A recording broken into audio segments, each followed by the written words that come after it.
Hi friends, नमो बुद्धाय, जय भीम। मैं मैना बौद्ध और मैं आपको बताने जा रही हूँ एक ऐसा ऐतिहासिक ग्रंथ जो कि हमारे महापुरुषों से जुड़ा हुआ है।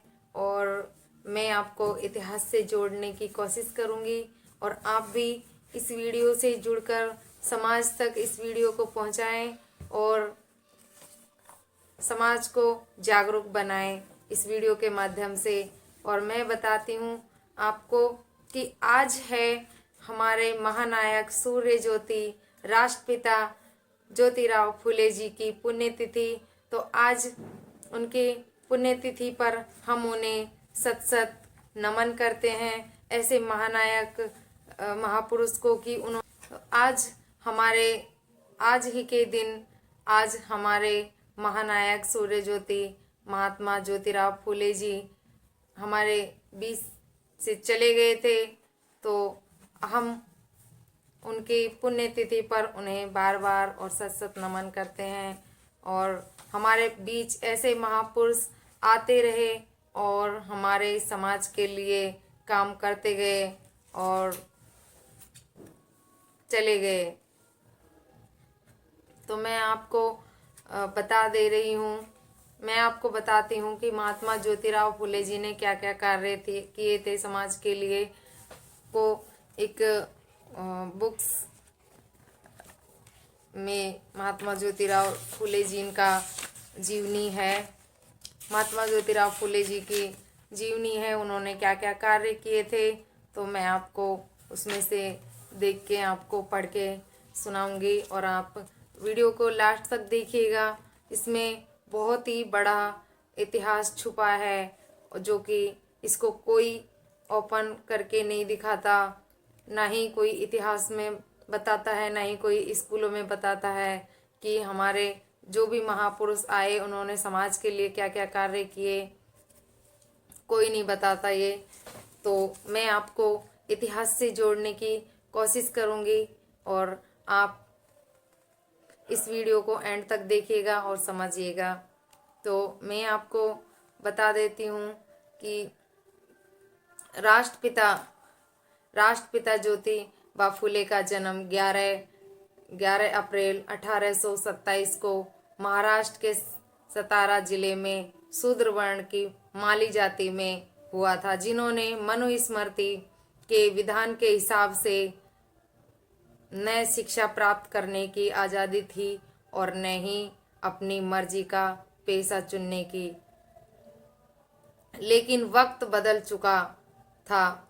ईस्ट इंडिया कंपनी द्वारा भारत में दास्ता उन्मूलन अधिनियम 1833 और मैकाले द्वारा प्रस्तुत मिनिस्ट्स ऑन एजुकेशन 1835 लागू किए जा चुके थे। वह मनुस्मृति आधारित सामाजिक व्यवस्था को बदलने वाली एक महान पहल थी, जिसमें जॉन स्टुअर्ट मिल की उल्लेखनीय भूमिका रही। 1848 में मात्र 21 वर्ष की अवस्था में उन्होंने सार्वजनिक जीवन में प्रवेश किया। वर्ष 1840 में उनका विवाह मात्र 9 वर्ष की सावित्रीबाई फुले से हुआ। वे पढ़ना चाहती थी, परंतु उन दिनों लड़कियों को पढ़ाने का चलन नहीं था। शिक्षा के प्रति पत्नी की ललन देख ज्योतिबा फुले ने उन्हें पढ़ाना शुरू कर दिया। लोगों ने उनका विरोध किया, परंतु फुले अड़े रहे। 3 वर्षों में पति पत्नी ने 18 स्कूलों की स्थापना की। उनमें से 3 स्कूल लड़कियों के लिए थे। 24 सितंबर 1873 को पुणे में सत्यशोधक समाज की स्थापना के मौके पर आए प्रतिनिधियों को संबोधित करते हुए ज्योतिबा फुले ने कहा था कि अपने मतलबी अपने मतलबी ग्रंथों के सहारे हजारों वर्षों तक शूद्रों को नीच मानकर ब्राह्मण, भट्ट, जोशी, उपाध्याय आदि लोग उन्हें लूटते आए हैं। उन लोगों की गुलामी से शूद्रों को मुक्त कराने के लिए सदोपदेश और ज्ञान के द्वारा उन्हें उनके अधिकारों से परिचित कराने के लिए तथा धर्म और व्यवहार संबंधी ब्राह्मणों के बनावटी और पाखंड पर आधारित ग्रंथ से उन्हें मुक्त कराने के लिए सत्यशोधक समाज की स्थापना की गई है। सत्यशोधक समाज एक तरह से ब्राह्मण संस्कृति या हिंदू धर्म को नकारने जैसा प्रयास था, जिसके प्रभाव में आकर लोगों ने पुरोहितों से किनारा करना शुरू कर दिया। आधुनिक भारत के इतिहास में 9वीं शताब्दी सही मायनों में परिवर्तन की शताब्दी थी। अनेक महापुरुषों ने उस शताब्दी में जन्म लिया। उसमें से यदि किसी एक को आधुनिक भारत का वास्तुकार चुनना पड़े तो वे राष्ट्रपिता ज्योतिबा फूले ही होंगे। उनका कार्यक्षेत्र व्यापक था। स्त्री शिक्षा, बालिकाओं की भ्रूण हत्या, बाल वैद्य, विधवा विवाह, बाल विवाह, जाति प्रथा और छुआछूत, आडंबरों का विरोध आदि ऐसा कोई क्षेत्र नहीं है जहां उन्होंने अपनी उपस्थिति ने दर्ज कराई हो। 28 नवंबर 1890 को राष्ट्रपिता ज्योतिबा फूले का निर्वाण हो गया। डॉक्टर अंबेडकर ने 10 अक्टूबर 1986 को अपनी चर्चित रचना शूद्र कौन थे को ज्योतिबा फूले के नाम समर्पित करते हुए लिखा कि जिन्होंने हिंदू समाज की छोटी जातियों को उच्च वर्णों के प्रति उनकी गुलामी के संबंध में जागृत किया और जिन्होंने विदेशी शासन से मुक्ति पाने से भी सामाजिक लोकतंत्र की स्थापना अधिक महत्वपूर्ण है, इस सिद्धांत का प्रतिपादन किया। उस आधुनिक भारत के महानतम शूद्र महात्मा फूले को सादर समर्पित। डॉक्टर अंबेडकर ने उन्हें अपना गुरु मानते हुए कहा कि यदि इस धरती पर ज्योतिबा फूले जन्म नहीं लेते तो अंबेडकर का भी निर्माण नहीं होता। 3 जनवरी 1831 को खंडोजी नेवसे के घर सावित्रीबाई फूले का जन्म हुआ।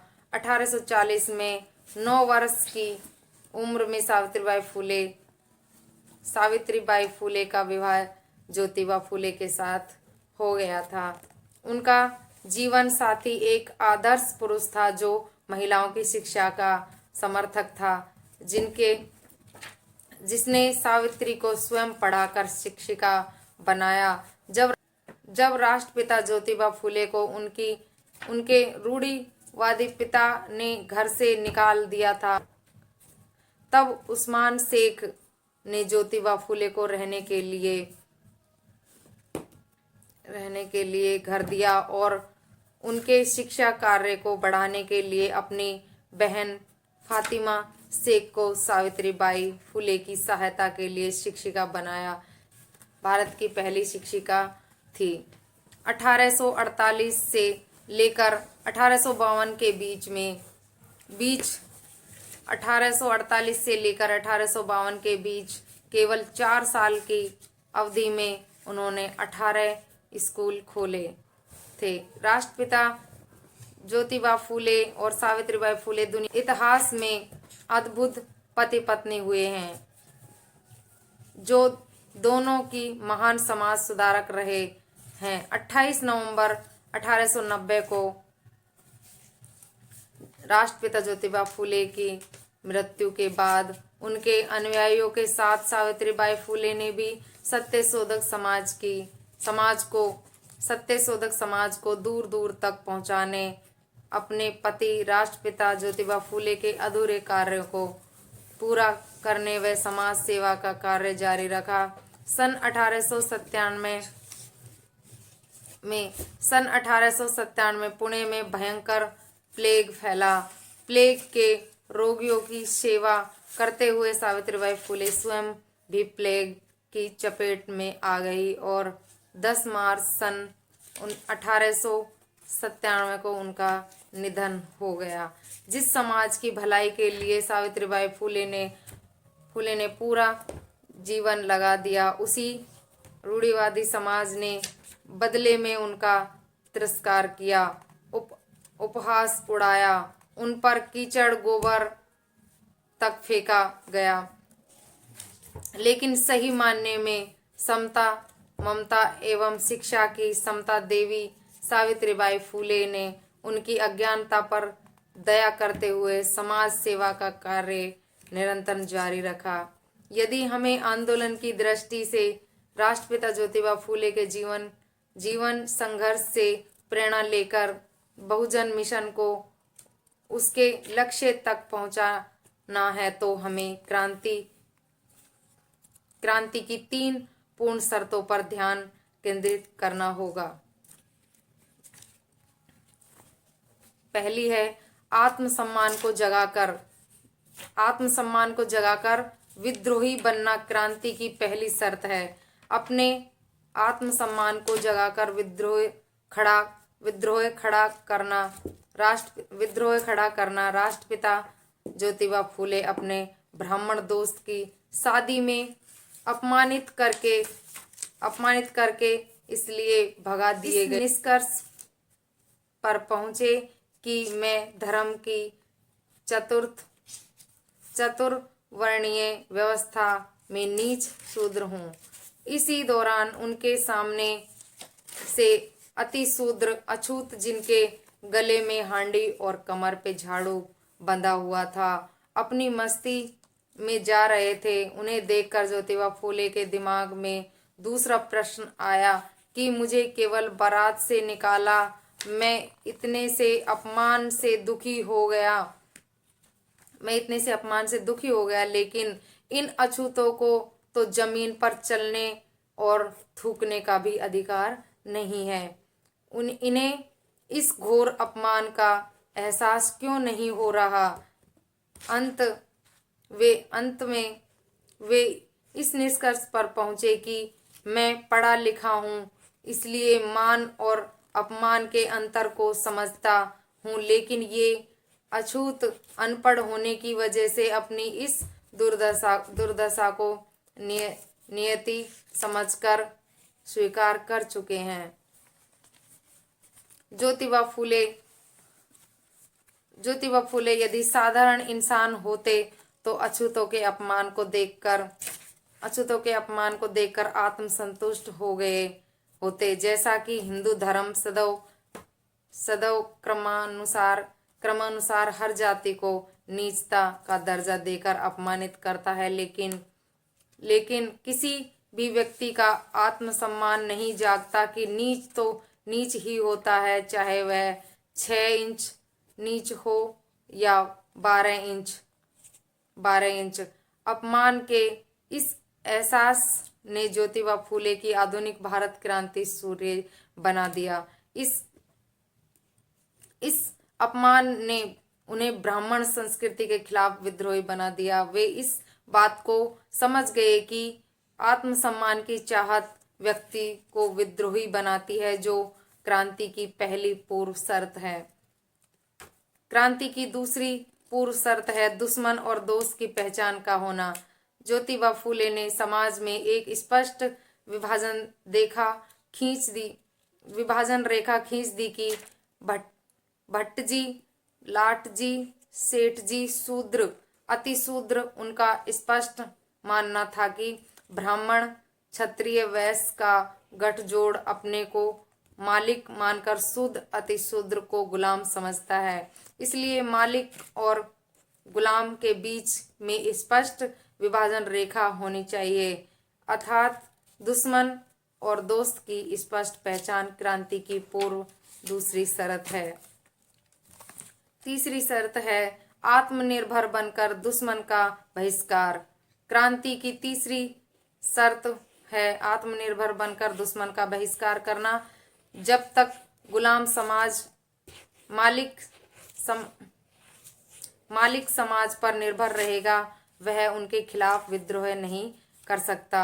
शूद्र व अतिशूद्र समाज जन्म से लेकर मृत्यु पर्यंत संस्कार ब्राह्मण द्वारा करवाता है। इसलिए ज्योतिबा फूले ने सत्य शोधक समाज की स्थापना कर सत्य शोधक पद्धति से संस्कार करवाना शुरू किया ताकि समाज ब्राह्मण की निर्भरता से मुक्त होकर ब्राह्मण का बहिष्कार कर सके और अपनी लड़ाई आत्मनिर्भर बनकर स्वयं लड़ सके। तो ये थी हमारे महात्मा ज्योतिबा फूले, सूर्य राष्ट्रपिता, ऐसे महानायक। मैं फिर से उनको बार बार नमन करती हूँ कि ऐसे हमारे महानायक जिन्होंने शूद्र और अतिशूद्र और समाज के लिए इतने कार्य किए और जातिवाद का मतलब बहुत सारे ऐसे कार्य किए। तो ऐसे महानायक को मैं बार बार प्रणाम करती हूँ। नमो बुद्धाय। जय भीम।